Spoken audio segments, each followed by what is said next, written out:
Marketing is no longer about the stuff that you make, but about the stories you tell. Seth Godin. On today's episode, we're going to talk about social media, and we're going to talk about it from the aspect of it supporting your business versus being your business.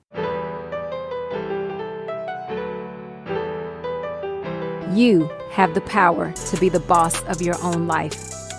I'm your host, Monica Allen. I'm a wife, mom, entrepreneur, best-selling author, lifelong learner, and your biz bestie. I have a love and passion for all things small business. Growing my own company from $700 to over 7 figures annually, my goal is to bring you inspiration, business-focused topics and tips, encouragement, and a community that helps you launch, grow, and scale your business, whether you are a dreamer, a side hustler, or a seasoned entrepreneur. You are listening to the Become Your Own Boss podcast. This episode is being brought to you by Zeus's Closet, where we're like a tattoo shop for your clothes. If your team doesn't already have company gear, or if you already have some, but you need a refresh, you can visit the link in our show notes to grab our Solopreneur package. It's back. Simply visit Zeus'sCloset.com or again, click the link in the show notes to grab company gear for you and your team. You are not an influencer. Don't get me wrong, you have influence. However, you are not an influencer. You are a business owner. When I was meeting with a coaching client last week, one of the things we talked about is the stress around posting on social media. And really around moving the needle when it comes to growth of followers and growth of subscribers. Some people actually call them vanity metrics. However, one of the things that I reminded her of is that you are a business owner. You have a business to run. You don't have time to post and engage for hours and hours on your social media. You don't have time to make lengthy videos and reels. Your business would suffer. So does this mean you should not be on social media? No. But what it does mean is that you have to learn the purpose of social media. And as a business, social media is a marketing tool for our businesses. And I want to say this because I don't want us to get it twisted. I want us to understand that there is truly a difference. As an influencer, to me, and this is Monica's own definition, an influencer is someone who has found a niche, be it fashion, travel, makeup, business. They have found a niche and have built a following around that niche. They've built a community. This following has led them to build a brand and perhaps even build a business around that influence. And the business part comes in the fact that people or companies may pay them to influence their group of followers or subscribers. For most of us listening to this podcast, though, this is not the business we are in. We are in the business of being a doctor, a lawyer, an architect, an insurance agent, etc. For me, I'm in the business of creating custom decorated apparel, or my business that runs an event space, hosting a podcast, helping people with their business strategy. Now, can social media help me enhance that? Yes, of course. But do I want to post so much that I neglect my business or my customers and clients? No. Okay, after all of that, I know that was a bit of a tangent, but I'm really, really passionate about it because I want people to understand that there is truly a difference between having a business that is built on you being an influencer or a content creator versus a business where social media supports that business. It shows people what problem you solve and how you can help them. And with that being said, I am excited to bring you my guest today. On today's episode, I'm speaking with an entrepreneur of over 20 years like myself. From owning brick and mortar facilities to owning vacation homes to managing social media for herself and her clients, it is no overstatement to say that Monica Van Landingham has seen it all. Through Monica's journey, she's learned to navigate and apply social media in the simplest of ways and help businesses manage what could be social media madness. Serving as a social media manager, strategist, and coach for small to mid-sized businesses, Monica thrives on helping entrepreneurs embrace social media in a manageable way so they can truly focus on their business at hand. She is a mom of 4 and a doggy mama of 4 also. Let's jump into my chat with my friend and business partner in Trifecta Group Coaching, Monica Van Landingham.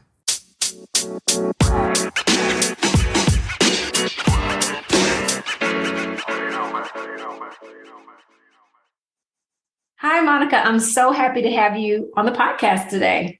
I'm so excited to be here. Now, I know that you have had quite the entrepreneurial journey, a great entrepreneurial background, but tell me what led you to social media? Well, what led me to social media was that we had moved from Florida to Nashville, Tennessee back in 2012. And I was at my kid's dance studio.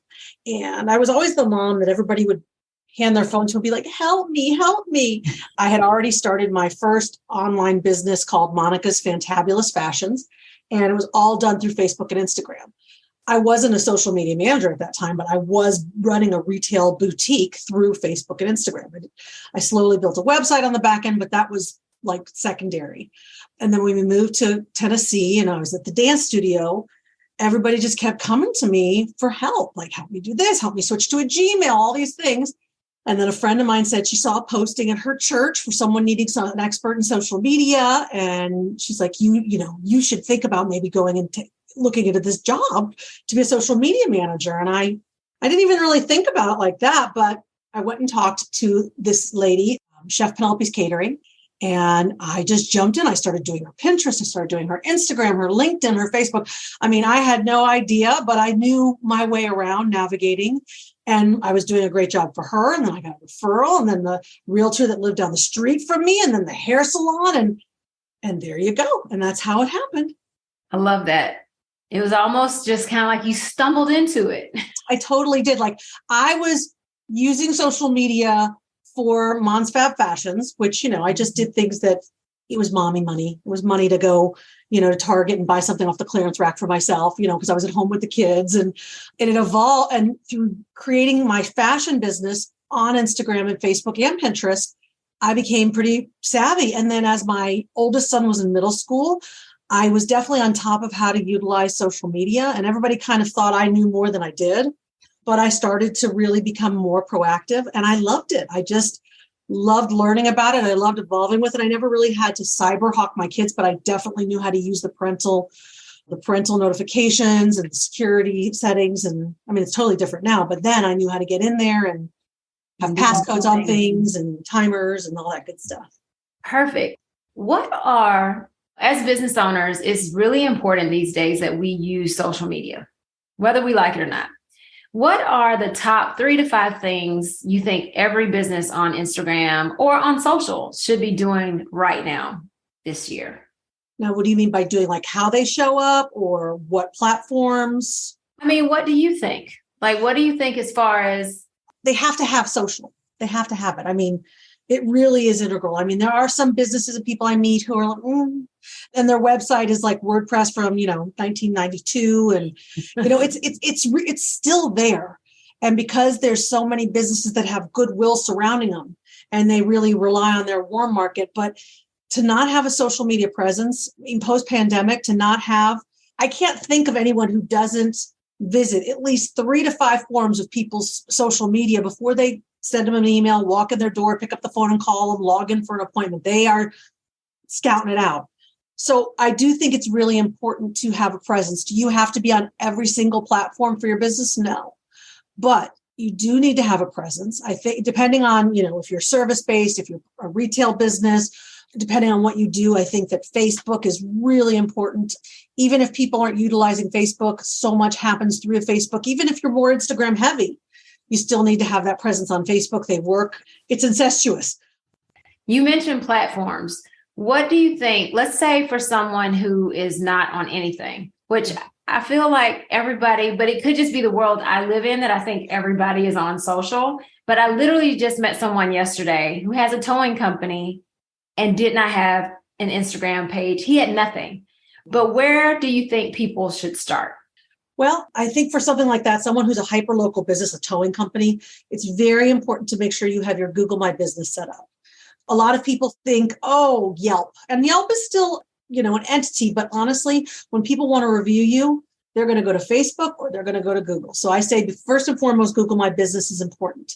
And the thing with Google My Business is that you can set it up. And even if you don't have a location for your business, like maybe the towing company, he does, his wife does, or, it's a family business. They do it out of their home. They don't have a dispatch.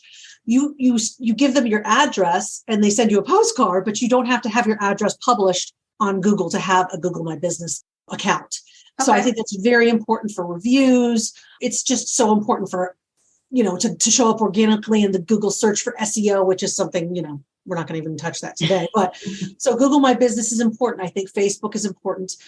Do you have to be on every single platform? No. And even if you don't post on LinkedIn a lot, or you don't post on Instagram a lot, I think it's okay to go ahead and set something up and just, post on there occasionally, as long as you know the right platforms you're using that are going to fuel your business, that are going to reach the people you want to see, reach your customer, reach your demographic. Yeah. I mean, that definitely makes sense. How often, I know you mentioned you don't necessarily have to post on every platform, but maybe just post occasionally on one or two. Do you find it valuable, though, for people to kind of find that main platform that they're posting on more often? Oh, absolutely. Like, for example, for myself and for several of my clients, Instagram, Facebook, LinkedIn, and Google My Business. Mm-hmm. Many of my clients, my local clients and my national clients. For LinkedIn, for a couple of my clients, maybe once or twice a month. Same, and with Google My Business, of course, you check your reviews if you have a location, if you're somewhere local. But even when you have your Google My Business profile and you're not necessarily sending people to a location, it's good to share those posts because you want to keep it fresh of what's, recent specials or deals. But I do think, yes, for the majority of my clients, Instagram, Facebook are probably the most consistent ways to reach their clients, their customers when if they choose to do some sponsored or, do some advertising. And the other most important things that business should be doing, to answer your first question, is being consistent. Consistent doesn't mean constantly. It doesn't have to be 7 days a week or even 5 days a week. It could be twice a week. But as long as you are showing up consistently those 2 times a week with those valuable posts, updating people on specials, and even more so getting in there and, engaging with people who've engaged with you, answering questions underneath posts, comments under posts, or direct messages, putting a little something on your story. Those are important. So consistency, you can't show up twice in 1 week and then not post for a month. I mean, people will lose interest. Right. That makes sense. If I am, let's say, for example, a towing company, what type of things should I be posting? For a towing company? Yeah.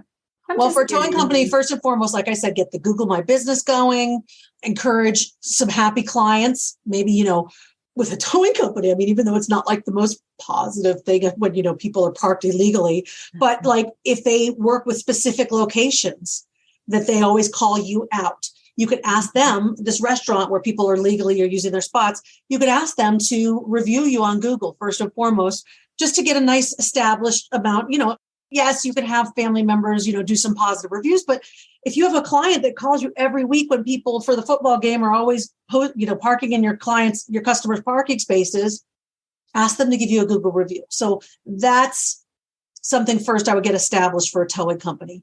I would do the same thing on Facebook, ask for the same kind of things to get established.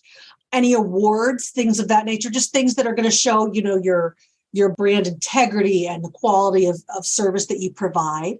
And then maybe, you could create some valuable posts like for Instagram, and you could do this in parallel to Facebook, like an infographic or maybe a multiple page carousel that says all the kinds of certifications that your drivers for the tow company have to go through because they're literally towing people's cars and they don't want them to get damaged. So it just depends on what makes that tow company special. Are they really deliberate in caring for the vehicles and caring for the people who use their services? What type of safety standards do they have for their towing vehicles? I mean, there's just so many different ways you could go into it. But when you're first getting started, and let's say it's a new business and you don't have a lot to go on, those are the kind of things for brand authority that you can establish, that you're putting value out there. You're talking about what makes you good, what's so great about using your company, and it draws interest in. And then also you could do things about statistics, like a towing company could share statistics of, cars that have been towed and what happens to them and why it's important to, call this company versus that company, really putting out facts that are going to educate the public. Doesn't necessarily mean they're going to call them today to use them because they don't need a tow, but they're going to be in their mind. Exactly. And it's interesting you say about the Google My Business. Every time I ask someone who comes into our store, Zeus's Closet, about how did you hear about us? It's always through, I read your reviews on Google. You had good reviews on Google. And it's Google Maps now. It's not even Google My Business anymore. It's Google Maps. Okay. But, Yeah. it's all the same. Absolutely. And, that's the thing is that you can just Google something. And if you have an account, it's going to bring it up. You know what I mean? Like if you already have that, if you don't have a Google My Business established, sometimes they're auto-generated and then you have to go through claiming them, which is not that hard or difficult to do. Okay. But when you send out an email, let's say for Zeus's Closet, you send out an email to people saying, of all the customers that came in the last month, thank you so much for, patronizing our business. We appreciate, we hope you're happy with the quality and the customer service. Could you give us a review? And you can have two little icons there. You can have the Google one and have a hyperlink under it. And you can have the Facebook one, because a lot of times people will click on that Google one and it's going to take them to Google and they don't want to set up a Google account. Right. But you know what? They probably got a Facebook. So they'll go to the Facebook because then they don't have to log in and deal with that. They don't get overwhelmed because, if it makes, you have to make it so much easier for them because too many steps, they're going to give up. Right. Exactly. So it's good to give them two options. That's good. That's good. Yeah, we currently, I don't know if we do Facebook, but I'm glad you mentioned that because we probably should. But for the Google one, we actually text them once they leave. Yeah. And they're like, this is great. We send them a text. The thing about Google is that sometimes, like, think about you and I have 4 children, you have 2. And if they have YouTubes, like we let them set up their YouTube channels, create one under our Google. Mm-hmm. But some people who aren't maybe as, not to say that we're so savvy, but that aren't as savvy, and they go to open up something in Google, they open a Google link and they're in their kid's profile, or they, and then they keep trying to switch and they wind up in any profile, but nothing to do with their own Gmail. Right. And then they're like, forget it. They get frustrated. That's true. So even though you text it to them, if they don't like it, if they're like, oh, I don't want to start, I'm waiting in the car line to pick up my kids. I don't have time to deal with creating an account. Right. If you give them a Facebook account, a Facebook link, they're probably already logged in on their phone. That's true. That's very true. I know you are a social media manager and you're helping lots of companies have a presence on social. For someone out there who needs or may think they need a social media manager, first, how do you know that you need one? What point should you be at in your business? Mm-hmm. And then how do you find the right one for you? Such good questions. And they're really such customized questions, because everybody's different. Right. But I'll do my darndest. Social media has become its own entity. It's not the same. Back in the day, back when I had Mom's Fab Fashions, back in 2010, 2012, 2014, you could post something, put a bunch of hashtags with absolutely zero meaning to them. And it's like throwing spaghetti on the wall. And it was just no big deal. It's not the same anymore. You have to have a strategy. You have to be consistent. I mean, first of all, you don't have to do anything. It's your world. You right. know, when I say have, I just mean it's expected. It's just kind of the norm now. That being said, if you don't find any pleasure in it, any joy in it, if that is not where you want to spend your energy. And a lot of people, they're solopreneurs, they're entrepreneurs, they're building their business, and they can't afford to hire a social media manager. So they have to do it themselves, which is hard and frustrating. But, it doesn't have to be more than a little bit of time every couple of days. There's just a little bit of pre-work, a little bit of preparation, and you get into a nice rhythm. But if you find that even though you're only giving up an hour and a half a week to pour into social media, that it literally is weighing you down and your time is worth money. And in that hour and a half a week, you could be making so much more money doing what you do. That's when it's time to call in the big wigs, the big guns, because it's really smart to hire someone who's really good at what they do and then let them do their job. And if it's something that you don't enjoy and, it's weighing you down and you could be more fruitful in your business for that hour and a half a week to pay someone else to do it, then I say, this is your sign. That's the first piece of advice. Mm-hmm. Some people, I've worked with people who have personal brands and I've had to keep them involved, even if they don't want to do it. I'm like, it doesn't matter. You're the voice, your brand voice. You're the one that's in there every day talking to everybody. And if they think they're talking to you and they're talking to me and you're not dipping your toe in, it's going to harm you, And so sometimes there's a little, collaborative partnership when people are the face of their brands. But a lot of businesses really, they can pay someone to do it and not have to worry about it other than providing content for them, pictures, branding, company culture, things of that nature. Gotcha. So how do you know who's a good social media manager? Well, it's really important because there are so many people who are very talented and equally skilled. Let's say there's 5 of us, myself included, who all have the same skill set. We all charge the same amount. How do you choose between me and the other 4 people who are just as good as me, pretty much apples to apples. Mm-hmm. You have to get to know them. You have to really kind of see their workflow and know what their, expectations for you. Because when I hire clients, I have clients that I can't start until they send me logo, login credentials, pictures, spending time. There's so many things in order for me to step in and really take the wheel. When you're looking at me and 5 other people who are the same, it could become down to about energy and workflow and how you work with each other. Right. Social media managers not only need to still be innovative and know what's going on, but they have to stay focused. What's really important is to find someone who's confident in what the strategy they've presented to you, and you agree that this is a great strategy and a great plan moving forward of how consistent you're going to post and what the content's going to be about, figuring out what your content pillars are, et cetera, et cetera. And then someone who is going to be able to stay the course and walk the walk and not have shiny ball syndrome and, let's do this now. Let's do that now. To be really consistent, someone who can help you with really analyzing your data and look at your metrics and know when your audience is on Instagram and on Facebook. So they're, the timing is right and how they're engaging with them. Someone who knows what the trends are going to be and be on top of it. That doesn't necessarily mean that you have to be utilizing them, but that they have their finger on the pulse. Things of that nature. But at the end of the day, it really is about workflow. Someone who you can communicate with, that you're going to be able to get your materials to, or, whatever it is they need from you to be able to post for you. Right. Exactly. If I'm looking for a social media manager, what type of questions should I be asking to find out if they are a good fit for me? Well, you want to know what they think is best for your business. Like, when you meet up with them, if you're doing like a discovery or an interview or anything of that nature, tell them, hopefully they ask you the right questions, that they can pull the right information out of you and so on. Not only their body of work, maybe show you who they've worked with in the past and some of the results, maybe some great metrics or great campaigns they've been involved in.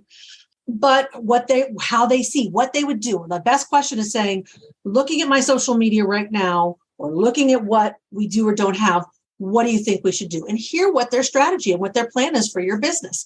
Are you going to know if that's the perfect plan? Yes or no?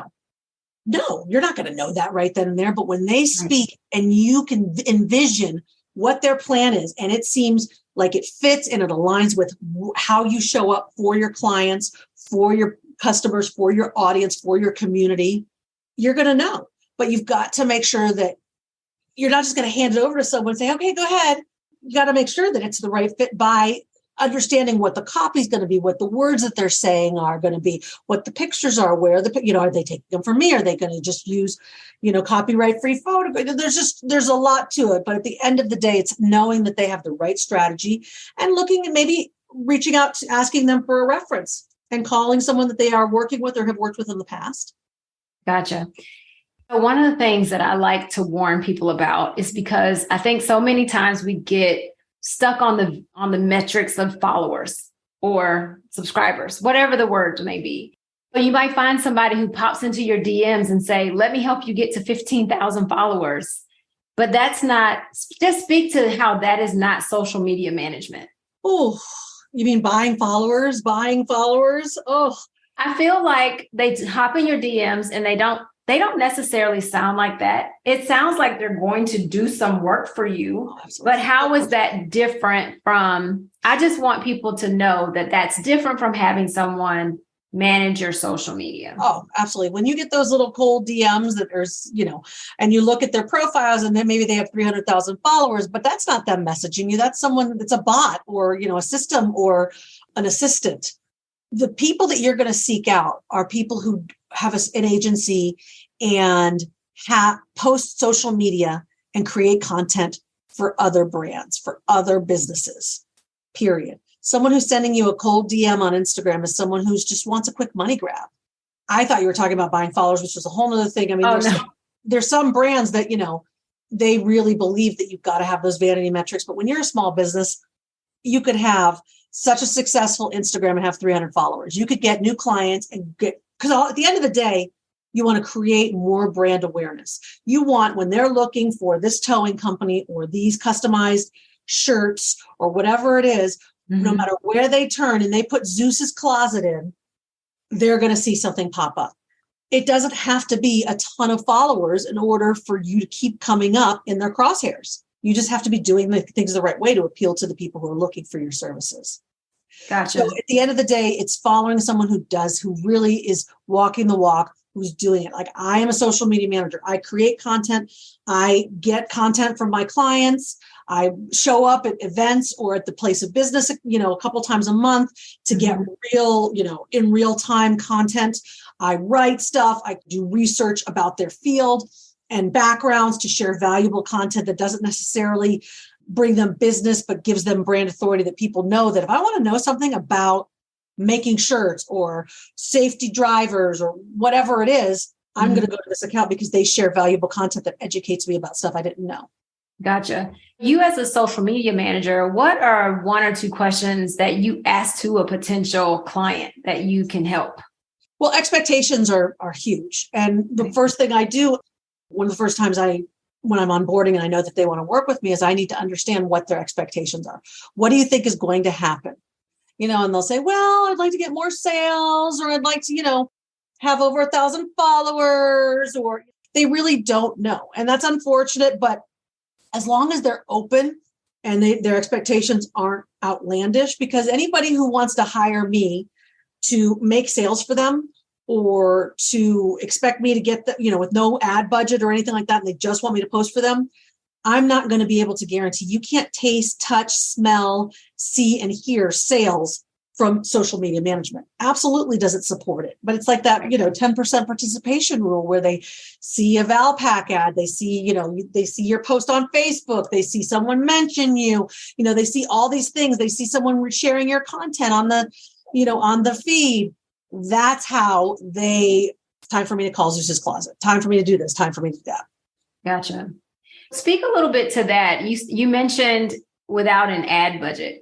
If you are looking to hire a social media manager, is it helpful to have an ad budget, or does that depend on your goal? It just depends on your goal. And, when you're wanting to grow, like if you want to grow your Instagram audience, if you have a specific special going on, if you want to add people to your mailing list, if you have a certain call to action, then an ad campaign can really, really support that.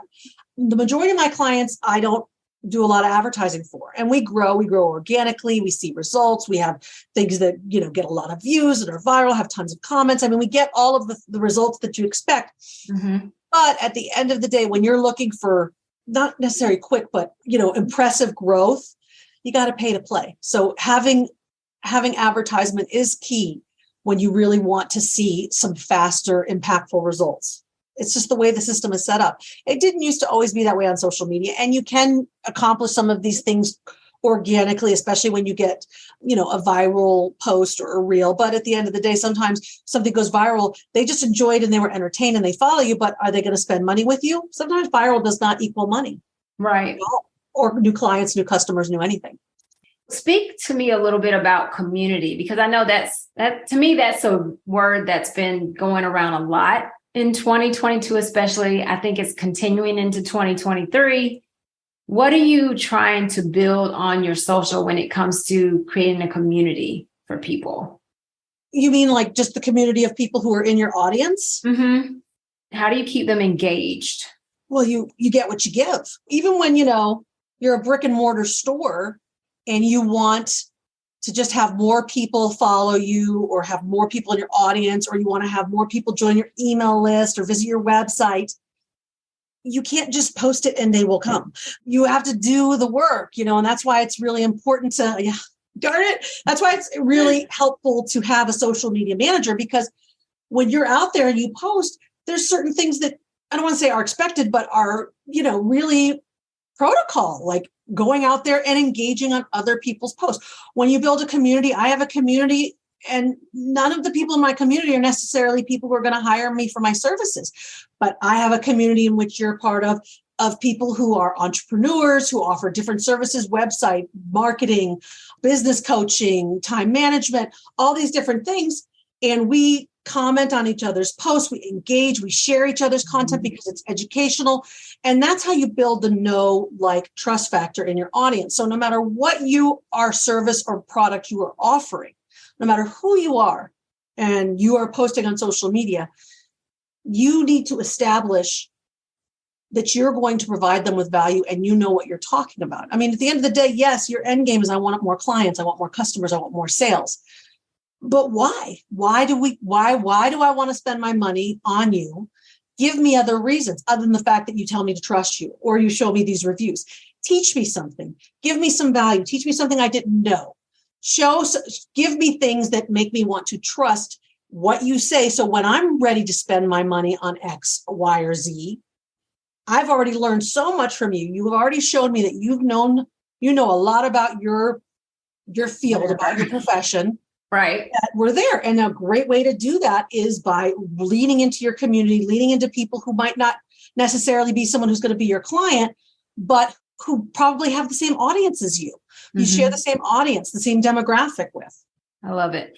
And I feel like really what you're saying to us is whatever industry we're in, our social media really should show that we're an expert in that industry.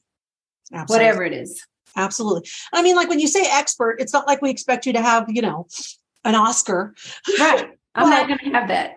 But that you're current, it's really important that you are current with your posting. You know what I mean? That your brand matches, everything matches, all the I's are dotted and T's are crossed, but that you are current in your field of what the trends are or what, the latest services are. You need to establish that you are the best for them. Right. And that's by showing value and just staying on top of things. Love it.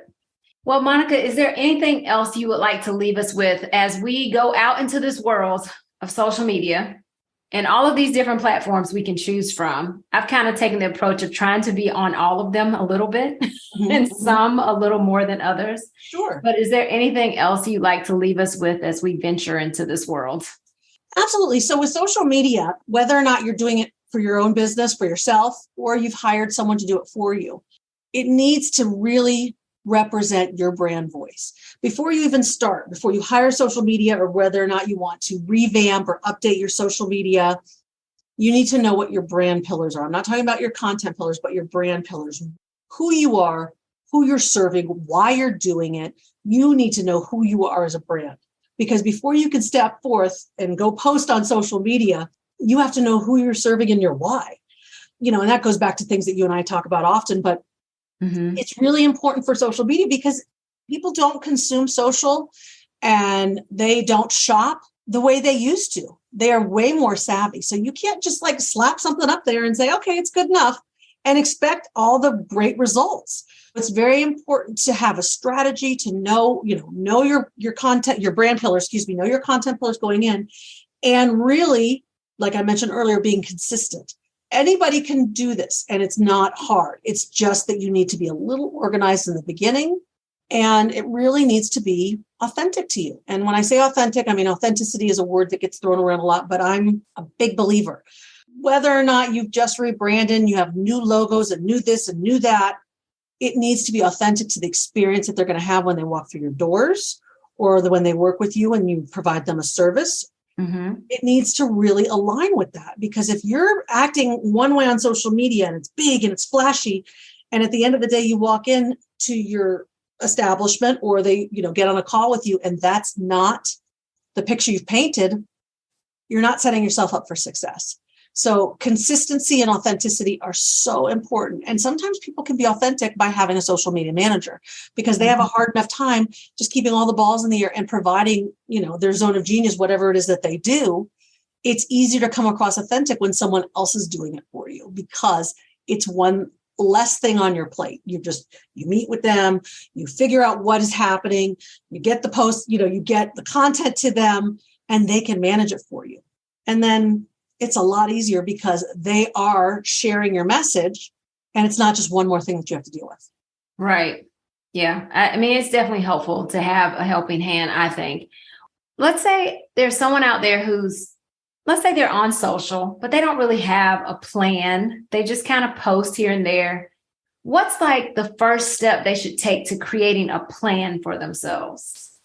So they have no strategy. And what's the first step? Well, of course, you want to figure out how much time you can put into it.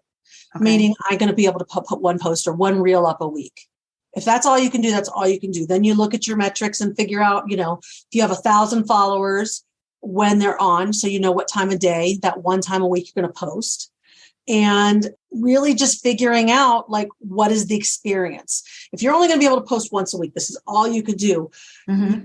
I would definitely recommend, because video is just everything right now. It might change, but right now on social, even on Facebook, they want video. On LinkedIn, they're encouraging. I mean, no matter where you go. Right. On Pinterest, I mean, the video pins are where it's at. It's about video. And it's really about the real experience. The posts that do the best are the ones that are showing company culture, that are showing behind the scenes, not this curated picture of everybody like, hi, come in and let us change your tires. I mean, they want to see behind the scenes. They want to see footage in the shop. That is what people want to see, realness. Even if you're posting once a week, you need to be like, do a Tuesday tip, or you know what I mean? That you could share some value from the store, so it really needs to be thoughtful, even if it's only going to be once a week. Got it. Monica, how can people reach you if they want to utilize your services or find out more about you being a social media manager for them? Well, I'm everywhere. The name of my company is Vier Media. It's with a V, and I'm in Nashville, and all my handles on everything are Vier Media Nash. And I'm totally reachable. There's periods of time throughout the year when I'm not taking new clients, but I'm always open to meet with someone, even if it's not the right time, if I'm filled to the max. But I'm always excited, as you well know, to meet new people and to help them push post and just to teach them things that, the one thing that I do on Instagram that isn't really something that I do for a living, because I manage people's social media accounts, but I teach them the latest updates of things that are going on Instagram or Facebook or Twitter, and I'll make tutorials of that. I'm always open to just answer questions and help people, because I learn from that. Yeah. And I will say, I will definitely put all of your contact info in the show notes. And Monica has definitely been a helpful person for me in pushing posts, because I used to be very hesitant about that, but not anymore, thanks to her. Yay! Well, that's the whole point. And I love it. I mean, it's night and day in the last year and a half with you. I mean, yeah. I love it. I actually get excited to create and strategize and figure out exactly what to do and engage with people. I love it. I appreciate you for your help with that. I'm proud of you. I mean, I'm glad you appreciate me. I'm so happy that I got to be someone who helped you. But at the end of the day, you're the one that put the work in and doing the darn thing, because that's the hardest part, is the consistency and the showing up. Yeah, for sure. Well, Monica, thank you so much for being on the podcast today. I'm so excited for this conversation. Thank you for having me, my friend.